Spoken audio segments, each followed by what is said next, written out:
Welcome back to Empowerment Radio. I'm your host, Dr. Friedemann, and we are talking about the holiday season and how to go through it, how to get through it in a more stress-free way. Now, I think a lot of people are looking forward to the holidays, including myself, but there has been a study recently that showed that almost half of the people in our society are actually dreading it. They don't enjoy the cheer, the festivities, that what we are supposed to experience, which is the magic of Christmas, the magic of that season. They actually feel stressed out. Pretty much right before Thanksgiving, it already starts. And these are especially women. Women that feel there is more pressure, more expectation, just more to do on their already way too full plate. And so they can't wait actually until the holidays are over because there is just too much at stake and too much that they feel they have to carry theirs on their shoulders. Now, as all of you know, I am focusing on helping people to overcome stress, anxiety, and fear. And if you want to know more about what I can do for you, just go to my website, thefearandanxietysolution.com. And I also am a strong proponent to have compassion for our emotions, for our struggles, like stress, worry, overwhelm. But the truth is that we do create them. So stress in many ways is a state of our mind and not necessarily a state of the circumstances we are in. And today we want to talk about a little bit the stress triggers. What makes us feel stressed around the holidays? Whether it's about what we do, the expectations we feel that we have to meet, whether it's about the family. Oh my God, how many people feel triggered, anxious, doubtful, insecure, just thinking about the family gatherings. Or it can be also how you treat yourself during the holidays. Are you giving yourself the gift of self-care, or you're pretty much ignoring yourself during this time?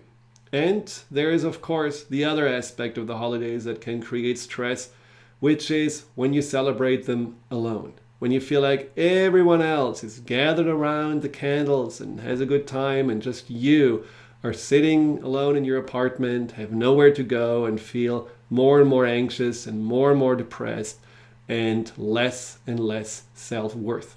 All of these topics we're going to address today. So if you have any questions, any concerns, call in 888-418-6890. That's again 888-418-6890. Or you can also ask your question in the chat box of the Transformation Talk Radio website. So what are those triggers, the stress triggers that can get us into that feeling of, I can't wait until January 2nd comes around and I can go back to work? Well, one of them is certainly that overly trying hard to be perfect, to meet expectations, and on top of it, be really stubborn when it comes to receiving help.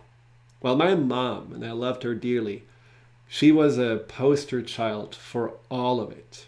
Pretty much end of November, she started already baking the cookies at the crack of dawn because she worked. She was a doctor who worked in a family practice.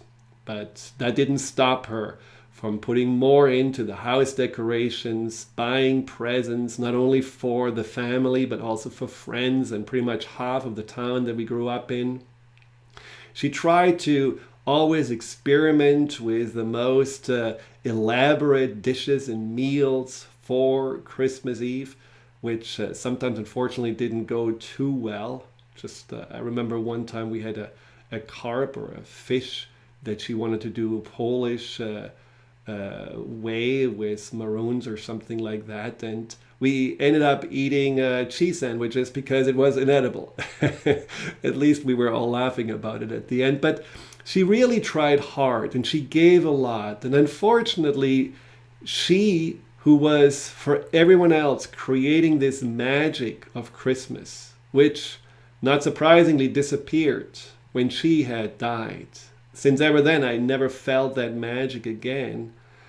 She was getting the least out of it because she was completely exhausted, sometimes a little bit short-tempered because she felt like she had overgiven, especially when she got older. But when we ask her, hey, can we help you? Or let's make it easier, or is there anything that we can take off your plate? She always said no, whether it was pride, whether it was a lack of self-worth, whether she didn't believe us, that we really wanted to help.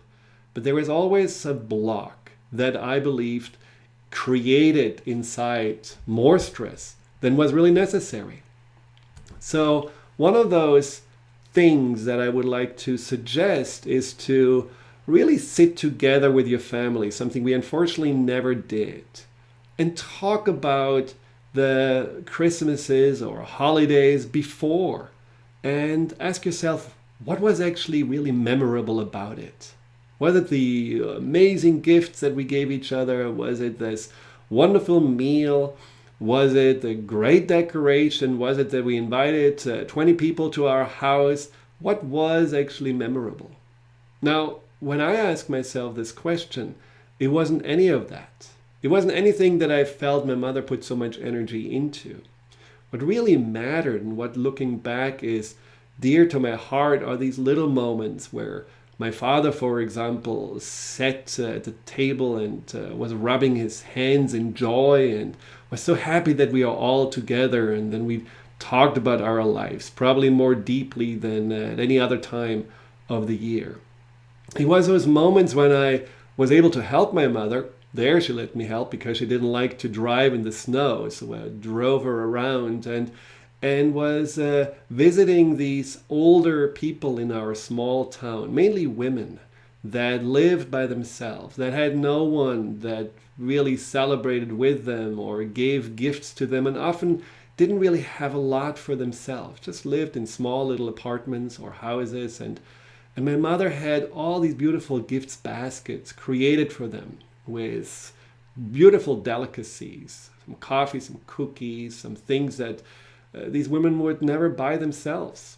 And just going there a few days before Christmas in the evenings and bringing some light, some joy, some cheer to them, and seeing in their weathered faces how grateful they were, how they were looking forward to those moments.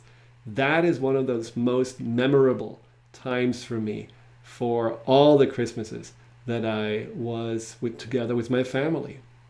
So rather than trying to measure up to those expectations and staying in the same routines and feeling like you have to always reach a certain bar or go even higher and make it even more amazing and perfect, just really tone it down and try to remember that this season is about harmony, and it's about love, and it's about coming together and getting along with each other. It's about laughter. It's about sharing each other as the gift. Because as I had to experience, and many of you have, it all is temporary.